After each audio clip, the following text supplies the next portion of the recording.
음성이 신실함입니다. 신실하다라고 말하면 우리는 보통 믿을 만한 사람이다 이렇게 생각을 하게 됩니다. 저 사람 참 신실한 사람이야 라고 하면 저 사람은 믿을 만한 사람이야 라고 말합니다. 그럼 어떤 것을 보고 그 사람을 믿을 만한 사람이라고 말하는지 그 설명을 이렇게 하고 있습니다. 투명한 동기로 옳은 일을 하려는 열망을 가진 사람이기 때문에 저 사람은 투명한 동기를 가지고 옳은 일을 하려는 그런 열망을 가진 사람. 위선이라는 것이 신실의 반대말인데 거짓이죠. 가면을 쓰고 속이고 있는 것. 왜곡된 동기, 그 잘못된 동기를 숨겨놓은 채로 겉으로는 미사역으로 참 많은 이야기를 하지만 속에는 잘못된 왜곡된 이기적 동기가 자리 잡고 있는 그런 사람을 위선적인 사람이다. 믿지 못할 사람, 믿어서는 안 되는 사람 이렇게 얘기하죠. 신실한 사람, 믿을 만한 사람, 투명한 동기를 가지고 옳은 일을 행하려는 열망을 가진 사람. 지난 한 주간 내내 사실은 이 정의를 품고 이 정의를 어떻게 이제 이 신실함, 신실을 사람들에게 설교해야 되는가 하는 부분을 이제 씨름을 하면서 묵상을 해야 되는 한 주간이었는데요. 사실은 어떻게 설교해야 되는지, 어떻게 이 신실함을 풀어서 잘 나누어야 되는지를 묵상하려고 할 때마다 끊임없이 제 안에서 들려오는 또 다른 질문은 나는 과연 신실한가? 우리는 과연 하나님 앞에 신실한 모습으로 서 있는가? 특별히 지금의 이 시점에서 과연 이 모든 일들 앞에서 하나님 앞에서 동기가 진짜 투명하고 그 일은 옳은 일이며 그 일을 하고자 하는 진정한 하나님이 주신 열망을 갖고 있는가? 우리는 신실한 모습으로 하나님 앞에 서 있는가를 끊임없이 한 주간 내내 되묻고 또 되묻게 됩니다. 드림센터를 건축하는 이 일은 옳은 일인가 하는 질문에서부터 지금같이 어려운 때에 이 일은 진정 해야만 하는 일인가? 드림센터를 건축하려는 이 일의 동기는 투명한가?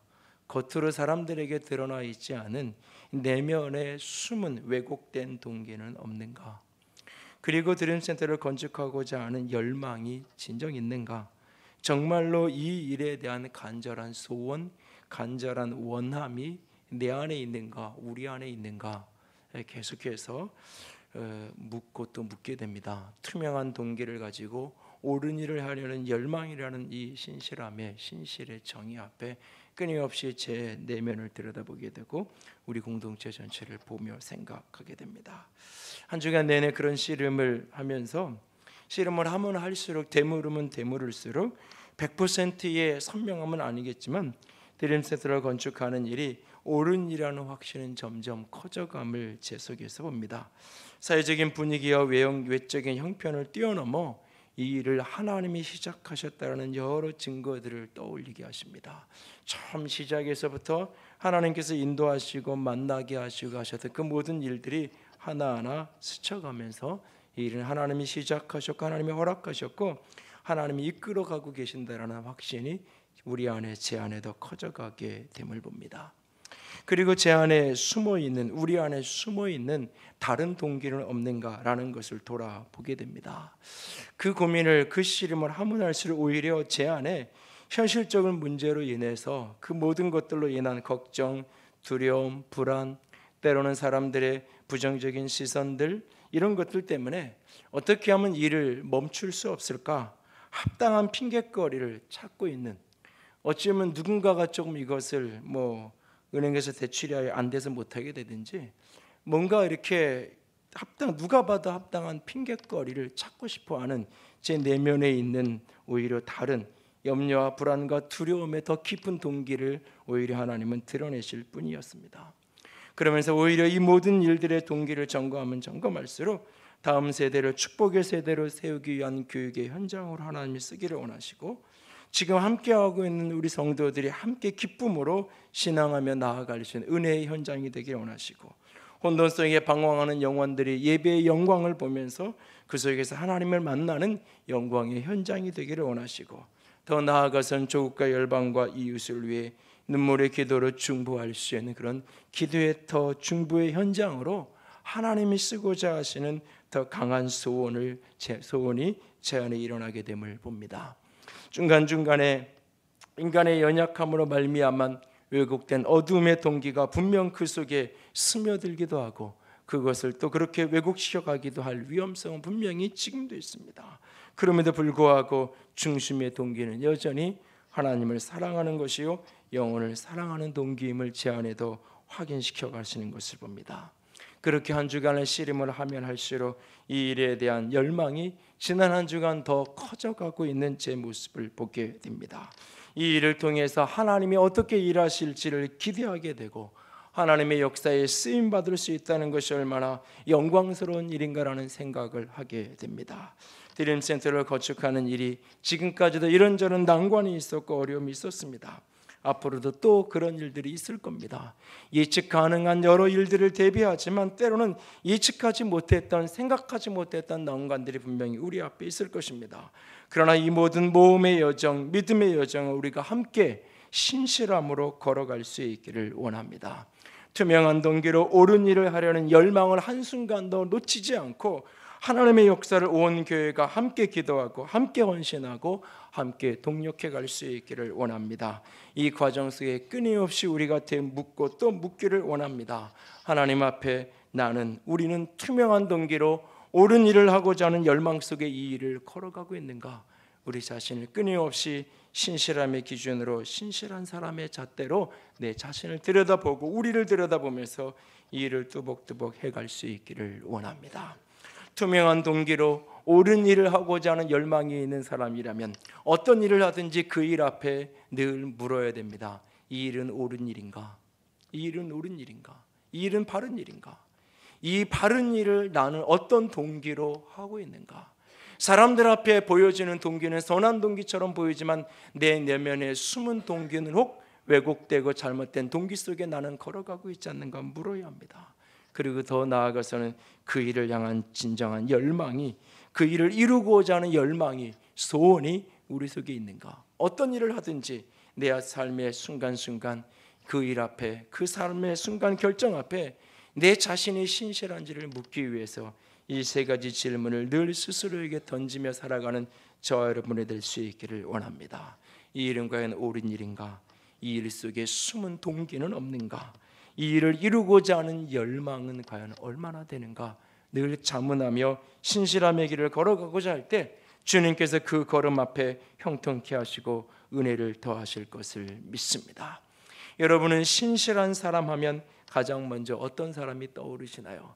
주변에 또는 성경 인물 가운데 신실한 사람 하면 어떤 사람이 스쳐가고 떠오르시나요? 저는 가장 먼저 떠오른 인물이 요셉이라는 사람이 떠올랐습니다. 그리고는 느헤미야가 떠오르고, 그리고 또 떠오른 사람이 오늘 함께 읽었던 본문의 디모데라는 사람이었습니다. 오늘 본문 속에서 디모데의 신실함의 비밀을 함께 찾아가기를 원합니다. 하나님 앞에 신실함으로 살았던, 사람들에게 신실한 사람으로 기억되었던 디모데라는 인물을 통해서 신실함의 비밀, 신실함의 원리를 같이 찾기 원합니다. 첫 번째로 신실한 사람은 하나님께 청결하고 거짓 없는 믿음의 사람, 그가 신실한 사람입니다. 신실한 사람은 하나님 앞에서 청결하고 거짓이 없는, 중심을 보시는 하나님 앞에서 중심이 순결하고 깨끗한 사람, 그를 가리켜서 우리는 신실한 사람이다 라고 말합니다. 벤자민 프랭클린은 겉으로 보이는 모습이 당신의 실제 모습이 되게 하라, 겉으로 보여지는 당신의 모습이 실제 당신 자신의 모습이 되도록 그렇게 겉과 속이 같은 사람이 되게 하라 그랬습니다. 신실한 사람, 그는 하나님 앞에서 겉과 속이 동일한 청결하고 거짓 없는 믿음으로 살아가는 사람입니다. 나이 들어 은퇴할 나이가 되었습니다. 아니, 하늘아버지께로 돌아갈 무렵이 얼마 남지 않은 바울은 한 사람을 생각하고 있습니다. 밤낮 기도할 때마다 그는 그 사람을 위해서 기도하고 있습니다. 바로 그렇게 노년의 바울의 마음을 가득 사로잡았던 사람, 그 사람이 바로 디모데입니다. 바울은 디모데를 생각하면서 이렇게 디모데를 이야기합니다. 고린도전서 4장 17절 말씀입니다. 같이 읽습니다. 이로 말미암아 내가 주 안에서 내 사랑하고 신실한 아들 디모데를 너희에게 보내었노니, 바울은 디모데를 가리켜서 내 사랑하고 신실한 아들 디모데다, 주님 안에서 내가 사랑하는 신실한 아들, 그가 바로 디모데다라고 말하고 있습니다. 오늘 함께 읽었던 본문 디모데후서 1장 3절과 5절을 보면 이게 생각한다라는 표현이 3절, 4절, 5절 그리고 6절에 가면 디모데 너에게 생각나게 하기를 원한다. 이 생각이라는 단어가 계속 반복되는데 바울이 마음속에 디모데라는 사람을 생각하는 거예요. 디모데를 떠올리면 그 디모데의 외모, 겉보이는 그 모습 저 너머에 디모데 하면 떠오르는 이미지, 디모데 하면 떠오르는 마음의 그림, 그게 뭐였냐면 그 사람은 청결한 양심으로 조상적부터 부모 때부터 청결한 양심으로 하나님을 섬겨왔던 사람, 그는 늘 청결한 양심에서 나오는 눈물이 있었던 사람, 그리고 그는 늘 거짓 없는 믿음이 그 속에 거짓 없는 믿음이 있었던 사람. 그러니까 바울이라는 사람이 수년을 동행하며 함께 살았던 사람이잖아요. 저는 이 장면을 보면서 창세기 그 사무엘서에 다윗이 마지막 임종을 하면서 아들 솔로몬에게 이야기하는 장면이 오버랩이 됐어요. 아들 솔로몬에게 마지막 유언을 하면서 다윗의 생애 속에서 다윗의 동력자로서 다윗의 사역과 삶에 실제적인 가장 큰 도움을 주었던 사람을 꼽으라고 하면 요압 장군이에요. 사실 전쟁 때마다 다윗의 전쟁에 늘 승리의 전쟁이 가능하게 했던 앞장서서 했던 사람이 요압이었어요. 그런데 마지막 죽으면서 아들에게 뭐라고 이야기하면 요압은 믿으면 안 될 사람이야. 그러니까 내 필요 때문에 써먹기는 하지만 어떤 일을 하기 위해서 나라를 경영하기 위해서 저 사람은 같이 있어야 될 유용한 도움이 되는 사람인 거예요. 그러나 믿을 만한 사람은 안 돼요. 그래서 자식에게 다시 말해서 능력은 있는 사람이고 실력은 있는 사람이고 도움은 되는 사람인데 믿을 수는 없는 사람, 신실하지는 못한 사람. 그러니까 아들에게 요압은 믿으면 안 돼라고 이야기하고 있어요. 그런데 바울은 지금 평생의 자신의 사역에 바울에게 가장 큰 도움이 되었던 사람이 디모데예요. 그런데 마지막 임종을 다가오는 그 시간에 이 디모데를 생각하면서 떠오르면 믿지 못할 사람이 아니라 믿을 만한 사람, 세대와 세대 부모 때부터 청결한 양심으로 하나님 앞에 살았던 사람이고 거짓 없는 믿음으로 살았던 그의 눈물은 악어의 눈물이 아닌 그의 눈물은 진정 진실함이 담겨있는 눈물이었던 그런 인물로 이 디모데가 기억되고 있는 것을 봅니다. 나는 어떤 사람으로 오늘 기억되고 있을까 자문하게 됩니다. 오늘 나는 어떤 사람으로 사람들에게 기억될까? 오랜 세월이 지난 후에 인생이 다 스쳐 지나간 어느 날, 이 자리를 물러선 어느 날 누군가가 나를 기억하면, 누군가가 나를 떠오르면 그때 그 목사님 이런 분이었는데 과연 어떤 이미지가 무엇이 떠오를 수 있을까? 오늘 하나님 앞에서 청결한 양심과 거짓 없는 사람으로 기억될 수 있다면 얼마나 행복한 인생일까요? 오늘 우리는 어떤 사람으로 되어지기를 원하시나요? 다윗은 이런 기도를 하나님께 합니다. 같이 읽어볼까요? 보소서 주께서는 중심이 진실함을 원하시오니 내게 지혜를 은밀히 가르치시리이다. 중심의 진실함을 주께서 원하신다 라고 말하고 있습니다.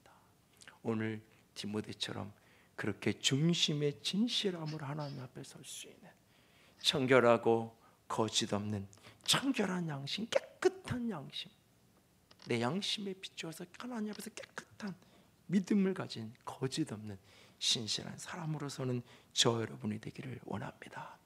그렇게 하나님 앞에 신실함으로 살아가기 원했던 한 청년이 떠오릅니다. 바로 청년 윤동주입니다. 그의 시는 기독교적 세계관, 기독교적 신앙관이 스며 있는 여러 시를 만납니다. 특별히 그의 시 가운데 가장 기독교적인 시 가운데 하나가 팔복이라는 시입니다. 가난한 자는 복이 있나니 천국이 저희들의 것이요 애통하는 자는 복이 있나니 저희가 위로를 받을 것이라고 이어지는 그 팔복의 이야기, 모든 사람들에게 오늘도 끊임없이 위로가 되고 힘이 되는 그 팔복의 시. 그런데 그는 이 팔복을 써내려가면서 제목은 팔복이라고 달아놓고 부제를 마태복음 5장 3절에서 12절이라고 달아놓고는 그는 이렇게 써내려가고 있습니다.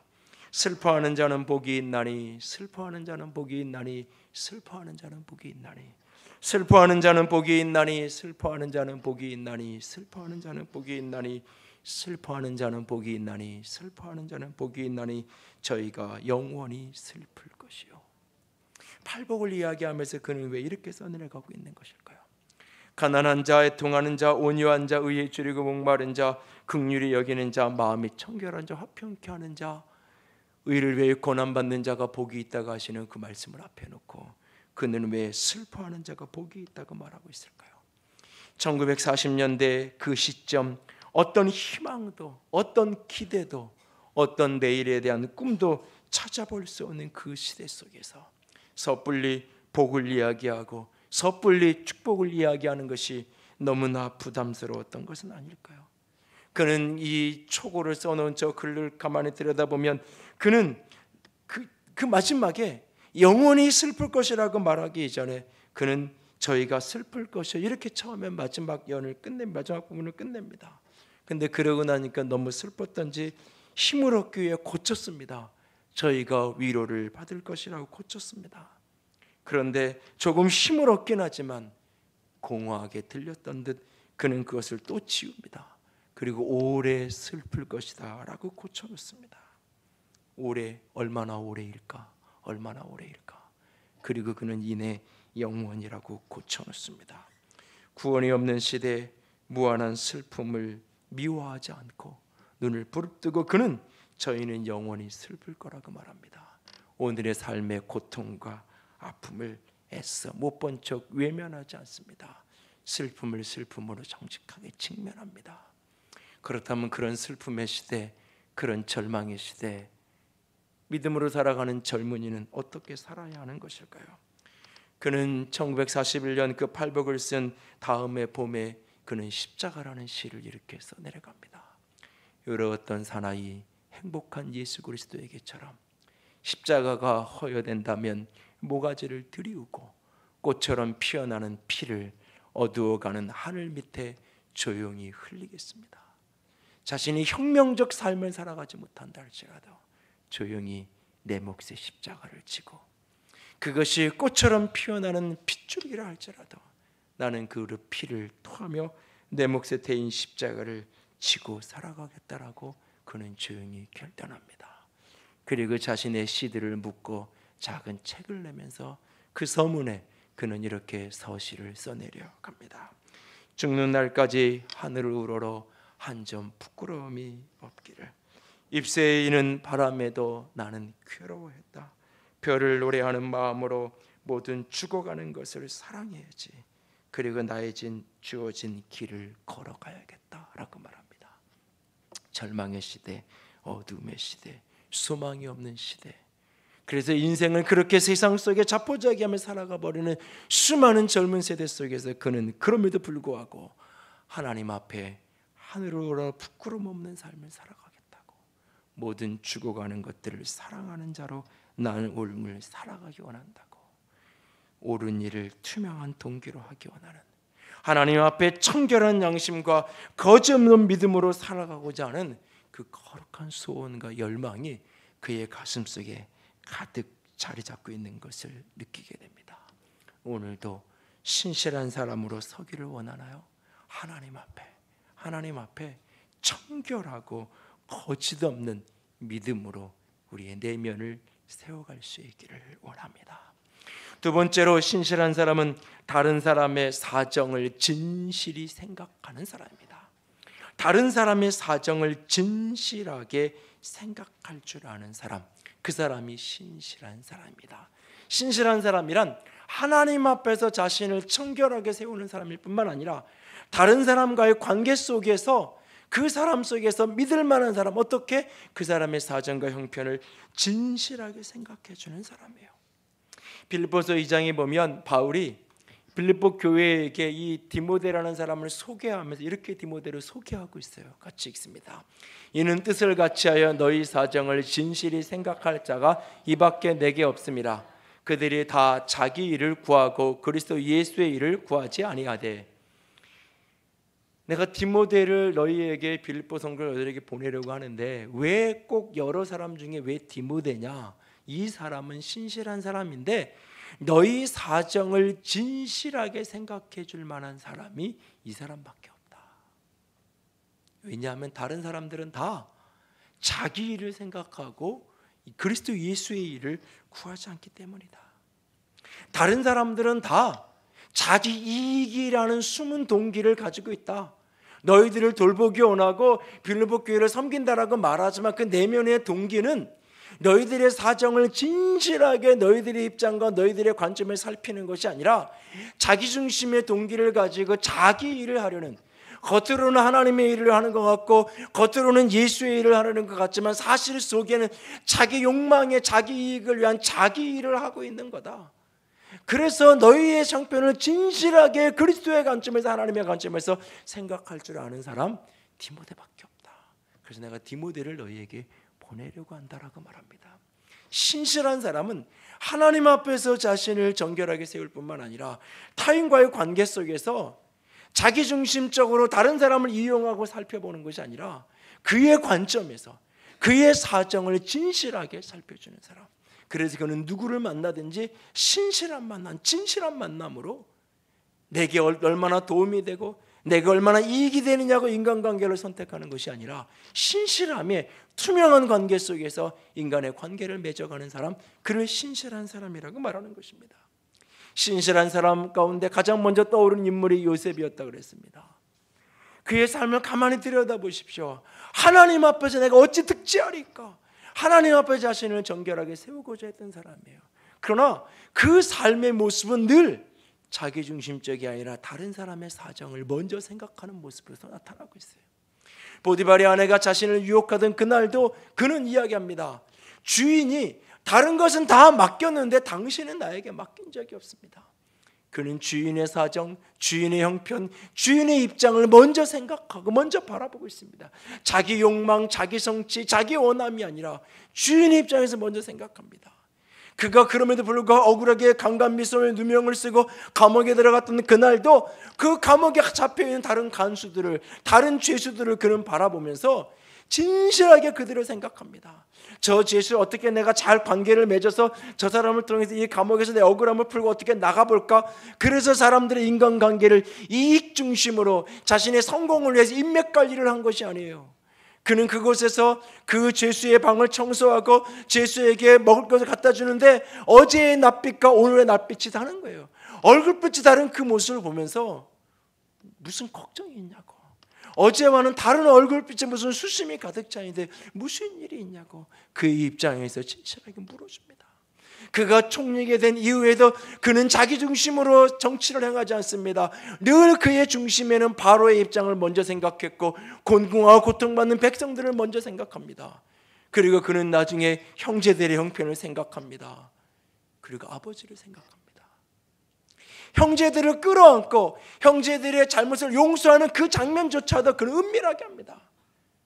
사람들 다 모여있는데 당신들이 나를 팔아먹은 거 내가 다 용서하겠습니다라고 선언하지 않습니다. 그렇게 말하면 와, 우리 총리 저런 악한 형제들도 저렇게 용서하네? 사람들은 칭찬했을지 몰라요.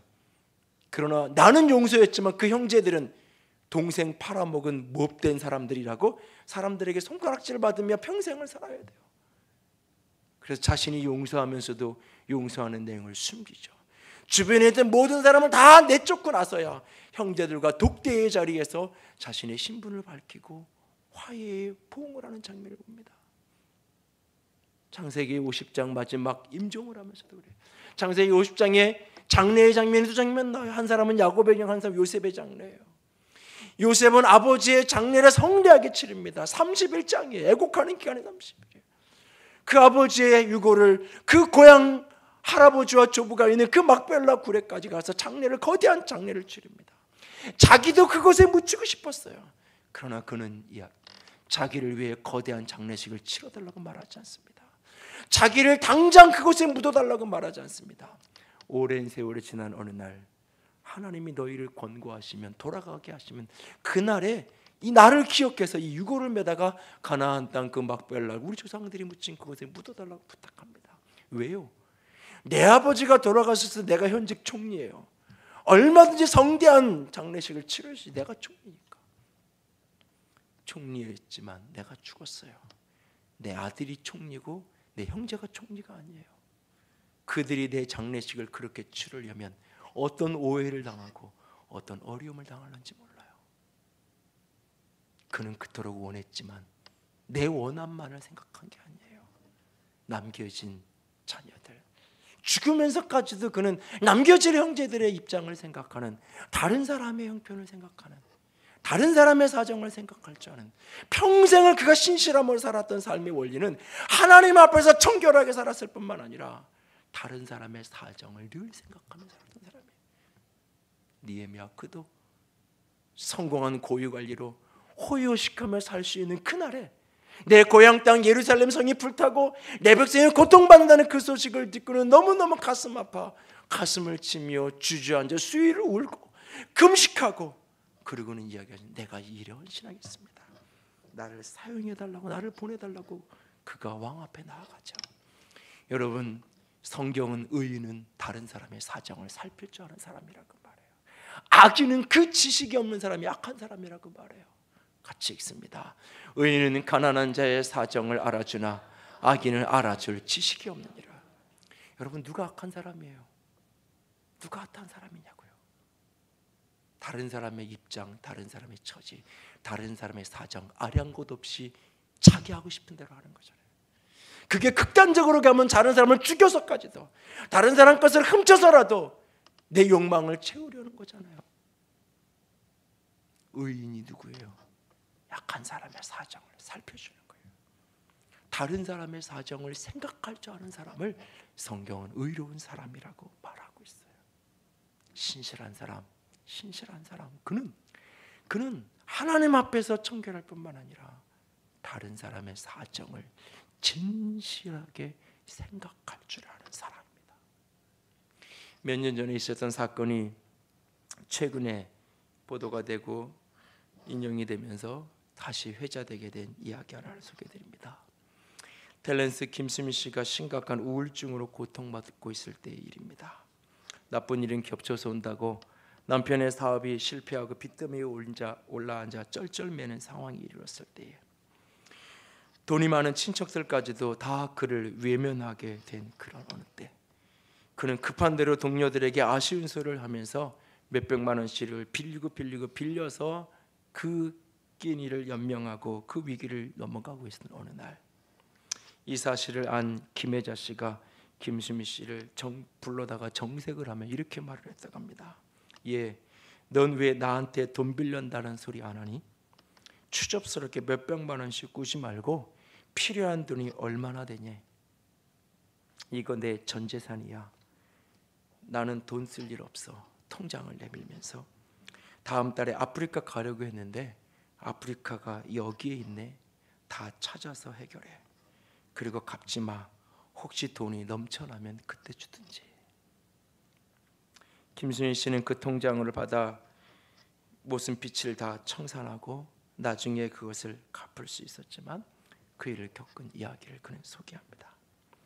피를 이어받은 사람도 아닌데 친해봤자 결국 남남 사이인데 자기의 전 재산이 담겨있는 통장을 주면서 해결하라고. 돈이 많으니까 할 수 있다고요? 그런 돈을 가졌으니까 할 수 있다고요? 아니요, 그런 사람이기 때문에 할 수 있는 거예요.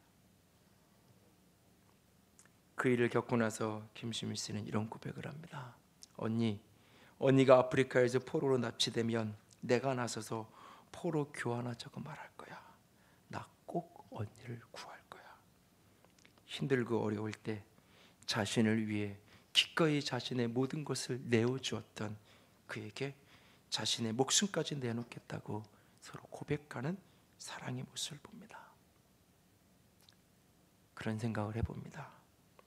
살면서 내 사정을 진실하게 생각해 줄 친구 하나를 가졌다면 그 사람은 인생을 제대로 산 사람이 아닐까라는 생각을 해봅니다. 누군가가 병들었을 때, 경제적으로 곤궁할 때, 퇴직하고 자리를 잃었을 때, 변함없이 교제하고 변함없이 그의 사정을 생각해 줄 수 있는 그런 사람, 신실한 사람 아닐까요? 나에게는 왜 그런 사람이 없냐고 말하기 이전에 나는 누군가에게 그런 사람인가요? 나는 누군가의 처저 형편을 진실하게 생각할 줄 아는 사람인가요?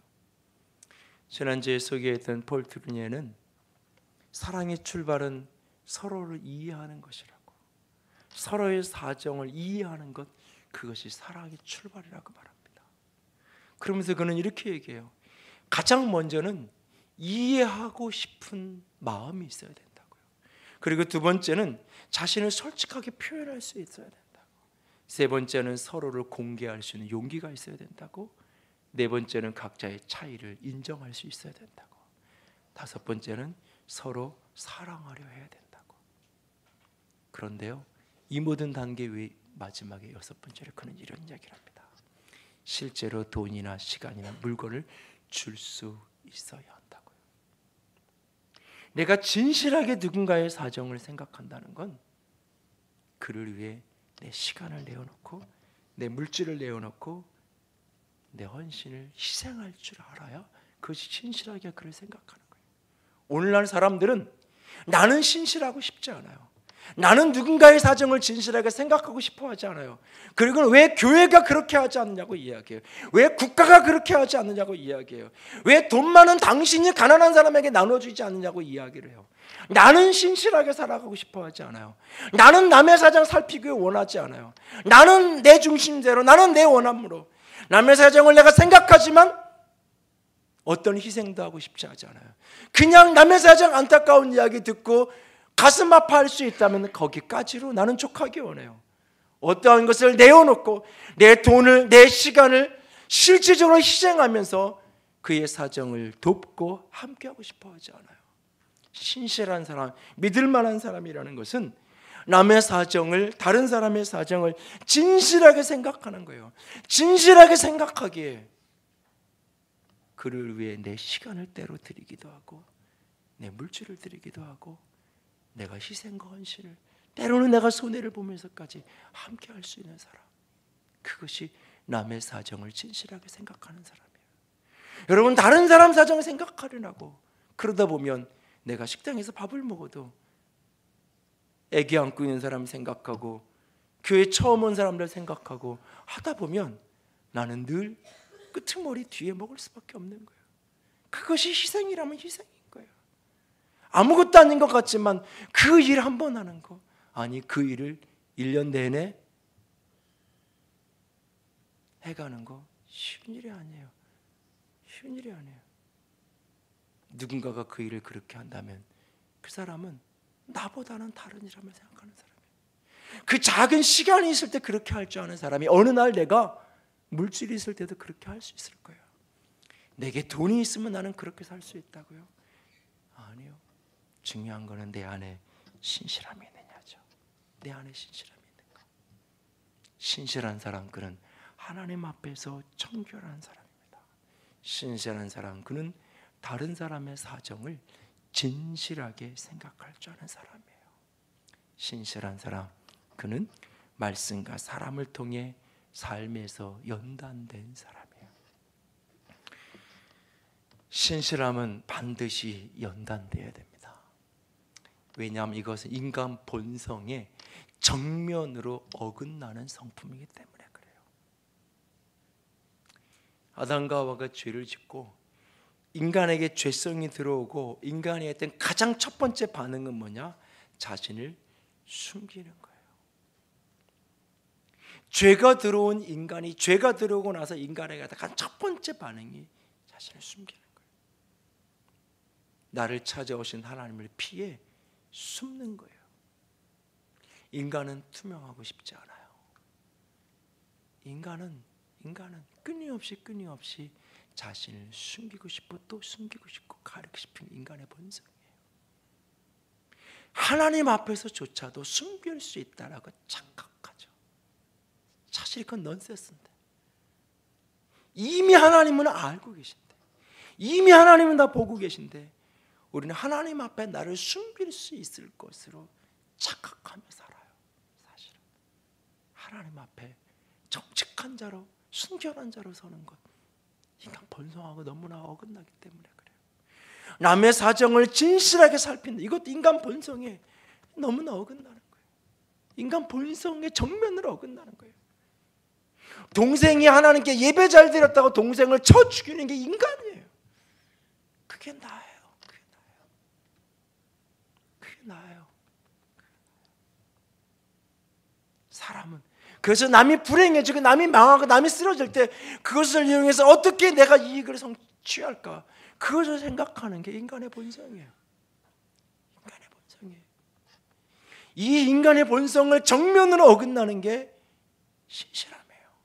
하나님 앞에 나를 정직하게 열어놓고 다른 사람의 사정을 진실하게 생각할 줄 아는 사람, 그러기에 이것은 하나님의 성령으로 오직 예수 그리스도의 보혈로 거듭나져서 하나님의 성령의 기름 부으심 속에 하나님의 손에서 연단되어지지 아니하고는 이 성품은 불가능해요. 그래서 잠언의 지혜자는 말하는 겁니다. 하나님은 마음을 연단하신다. 하나님은 우리의 마음을 연단하신다고 말합니다. 마음을 연단하신 하나님의 손에서 연단되지 않고는 불가능해요. 디모데는 원래부터 그런 사람이었다고? 아니요. 그래도 연단된 사람이라고 성경이 이야기하고 있어요. 같이 읽을까요? 디모데의 연단을 너희가 아나니 자식이 아버지에게 함같이 나와 함께 복음을 위해 수고하였느니라. 디모데가 나와 함께 살아가면서 바울과 함께 동행하면서 그가 연단되었다라고 성경은 바울은 소개하고 있습니다. 신실한 사람이기 원하시나요? 오늘 연단되어지기를 원합니다. 무엇으로? 하나님의 말씀과 사람을 통해서. 하나님의 말씀과 하나님이 내 곁에 붙이신 사람을 통해 연단되어 가기 원합니다. 바울은 디모데에게 내가 너를 교훈하는 목적이 이렇다라고 소개합니다. 같이 읽습니다. 이 교훈의 목적은 청결한 마음과 선한 양심과 거짓 없는 믿음에서 나오는 사랑이거늘. 이렇게 교훈하는 목적, 내가 말씀을 배우고 훈련받아야 되는 이유가 뭐냐? 청결한 마음과 선한 양심과 거짓 없는 믿음으로 하나님 앞에 서서 남의 사정을 진실하게 생각하면서 사랑할 줄 아는 사람이 되는 것, 한마디로 신실한 사람이 되는 것, 이것이 내가 너에게 이 교훈을 하는 목적이다. 교훈을 받아라 라고 이야기합니다. 말씀 앞에 끊임없이 나 자신을 세울 때 그 말씀 안에서 우리가 순결한 자로 거룩한 자로 빚어져 가게 되는 것입니다. 디모데는 어려서부터 말씀 앞에 선 사람입니다. 디모데후서 3장을 보면 그는 어려서부터 성경을 알았나니, 어려서부터 그는 어머니와 외조모의 손길을 통해서 어려서부터 그는 말씀 앞에 서는 것을 훈련했어요. 말씀 앞에서 자신을 들여다보는. 여러분들에게 큐티를 하라고 그렇게 이야기하는 것은 성경 공부를 하려는 게 아니에요. 큐티를 하는 거 그냥 큐티집 한 번씩 훑어 내려가라는 거 아니에요. 그걸 끊임없이 꾸준히 하다 보면 그 속에서 끊임없이 내 자신을 보게 돼요. 큐티를 하다가 중간에 집어치우는 이유가 뭐냐면 하면 할수록 괴롭거든요. 큐티를 못해서 괴로운 게 두 번째고요. 그 하면 자꾸 내가 보여요. 내 어두움, 내가 생각하고 싶지 않은 내 안 좋은 모습, 내 안에 있는 내가 싫어하는 그런 모습들이 자꾸 말씀 앞에 서면 자꾸 노출되게 되어 있는 거예요.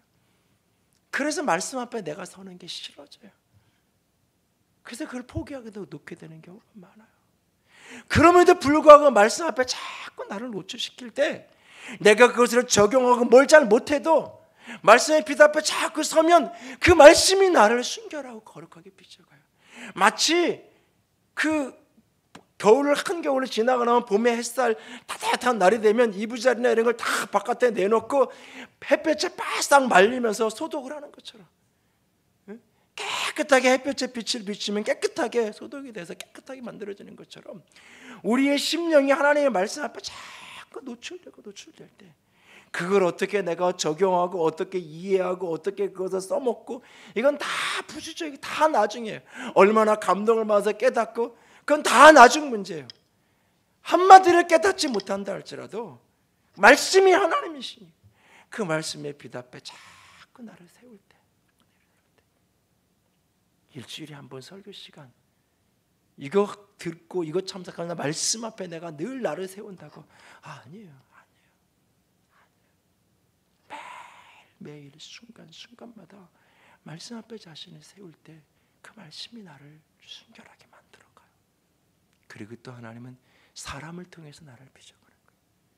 바울에게는 그의 어머니와 그의 외조모를 통해서, 그 사람의 어머니의 청결한 양심이, 그것이 어머니 조상적부터 있다고 그랬어요.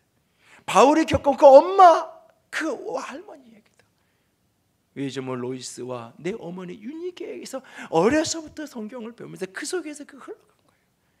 그리고 어느 날 철든 이유는 바울을 만나서 바울에게서, 디모데후서 3장 13절 14절 같이 읽습니다. 악한 사람들과 속이는 자들은 더욱 악하여져서 속이기도 하고 속기도 하나니 그러나 너는 배우고 확신한 일에 거하라. 너는 내가 누구에게 배운 것을 알며. 세상의 악한 모습 속에 그렇게 살아가지만 너는 배우고 확실한 일에 거하라. 누구에게 배웠냐? 나에게 배운 대로, 나에게 보고 들은 대로 너 그렇게 꼭 살아야 된다라고 바울이 지금 부탁하고 있는 모습을 보게 됩니다. 하나님은 우리를 훈련하기 위해서, 연단하기 위해서 말씀을 주십니다. 그리고 내 곁에 많은 사람들을 통해서, 하나님의 사람들을 통해서, 내 곁에 이 모양 저 모양으로 주께서 만나게 하시고 붙이는 사람들을 통해서 하나님이 나를 빚어가신다는 사실이에요. 10여 년 전에 우리 집사님들하고 중국을 갈 수 있는 기회가 있었습니다. 연변하고 이렇게 이 백두산에서 저 이제 이 북쪽 지역 흑룡강산까지 쭉 이제 단동으로 대련으로 들어가서 둘러볼 수 있는 기회가 있었을 때, 그때 갔던 지역 중에 하나가 윤동주의 생가가 있는 용정이죠. 북간도의 용정, 윤동주에 지금도 있는 그 생가입니다. 근데 이곳을 가면 이곳을 가리켜서 명동촌이라고 불러요. 명동. 이 명동이 동쪽의 빛, 동쪽을 밝힌다. 그 조선을 밝히는 빛, 그런 어떤 이미지의 이름을 가진 장소죠. 김학현 선생이 25세대 집안 25가정을 이끌고 142명이 함께 한일합방 이후에 집단 이주를 해서 만들어놓은 그런 마을이죠. 처음에 이 마을을 리더했던 김학현 선생은 처음에는 원래 유하게 밝은 사람이었어요. 그래서 이곳에서 아이들을 키우고 축복의 세대를 세우기 위해서 명동학교를 세웁니다. 그리고 학교에서 처음에는 유학을 가르쳤어요. 그러다가 어느 날 그가 이제 성경을 만나게 되어지고, 그 명동학교의 선생님으로 서울에 있는 상동감리교회에서 파견한 선생님이 오게 되면서 그 선생님을 통해서 복음을 듣고 예수님을 받아들이고 신앙하게 되죠. 후일 그가 이제 평양신학교를 들어갔고 졸업을 하고 목회자가 돼서 이곳에 이제 명동교회를 세우게 되죠. 윤동주 선생에게 정신적으로 사상적으로 가장 강력한 영향을 주었던 사람이 바로 이 김학현 목사입니다. 이 윤동주는 이 명동학교의 교사이기도 했던, 그리고 명동교회 장로였던 윤석영의 아버지가 윤석영이고, 그의 어머니 김용의 신앙교육 속에 자라가죠. 그의 어머니 김용이 바로 김학현 목사의 누이입니다. 김학현 목사는 결국 윤동주에게는 외삼촌뻘이 되는 거죠. 그에게는 외삼촌이신 동시에 자신의 삶의 영적인 스승이었다. 그 부모로부터 이 민족의 희망을 품고 사람을 키우고 민족의 해방과 꿈을 꾸고 그것을 하나님의 가치로, 신앙적 가치로 그것을 세워가겠다는 어머니 아버지 밑에서 어린 시절을 배우면서, 그리고 외삼촌이었던 스승 김학현 목사의 손에서 빚어지면서 그는 성경의 가치를 배우기 시작했고, 하나님 앞에 순결한 자로, 그리고 공동체를 사랑하는 자로, 다른 사람의 사정을 살피는 자로 자신의 삶을 세워가게 되죠. 그와 함께 그 무렵 같이 공부했던 사람이 늦봄 문익환 목사님이죠. 초등학교, 중학교까지도 고등학교까지도 같이 동기동창으로 같이 같은 동갑의 나이로서 함께 신앙생활을 하고 함께 삶을 배웠다. 오늘 하나님 앞에서 그렇게 부끄러움 없이 순결한 자로 살아가기 원했던 그 소원을 가진 사람, 그리고 그 마음으로 영혼을 사랑하고 민족을 사랑하고 이웃을 사랑하기 원했던 그 삶은 어느 날 갑자기 생긴 게 아니에요. 젊으니까 젊은 날에 저런 호기를 갖고 저런 마음을 갖는 거지 아니에요. 부모의 어린 시절부터 배웠던 그 신앙교육, 그리고 자신의 멘토, 영적 스승이요 삼촌이었던 김학현 선생에게서 배웠던 신앙교육과 같이 민족에 대한 사랑, 그것이 그를 그렇게 빚어가고 연단시켜갔던 것입니다. 오늘도 하나님의 말씀 앞에서, 오늘도 하나님의 사람들을 통해서 신실함으로 빚어져가고 훈련되는 저 여러분이 될 수 있기를 원합니다. 지난 한 주간을 수없는 질문 속에, 여러 질문 속에 씨름하면서 그 모든 질문의 마지막 끝자락에 제 마음에 품어지는 마지막 질문은 이것이었습니다. 너 진짜 신실하게 살고 싶니? 너 진짜 그런 열망이 있니? 투명한 동기로 옳은 일을 하려는 열망, 그것이 신실함이라고 말합니다. 너 진짜 투명한 동기에서 옳은 일을 하고 싶니? 너 진짜 그거 원하니? 그렇게 살면 좋겠다. 그런 사람, 그렇게 사는 사람들이 좀 우리 교회, 우리 주변, 우리 시대에 좀 많았으면 좋겠다. 그게 아니라 진짜 내가,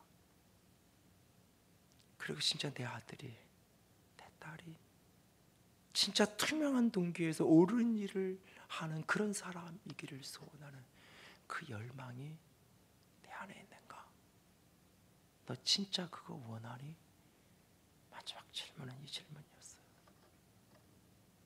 여러분 진짜 그렇게 살아가기를 원하시나요? 그러면 하나님께 이렇게 기도합시다. 하나님, 내게 그 영을 부어 주시옵소서. 인간의 본성은 그게 안 되는데 하나님 나를 신실한 사람이 될 수 있도록 신실함을 향한 열망을 내게 가득 채워 주시옵소서.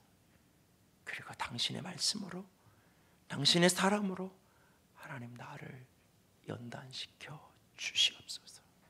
그렇게 기도하고 소원하며 나아가는 저 여러분이 될 수 있기를 원합니다. 함께 찬양합시다. 신실하게, 진실하게, 거룩하게 살게 하소서. 같이 찬양하며 나아갑니다.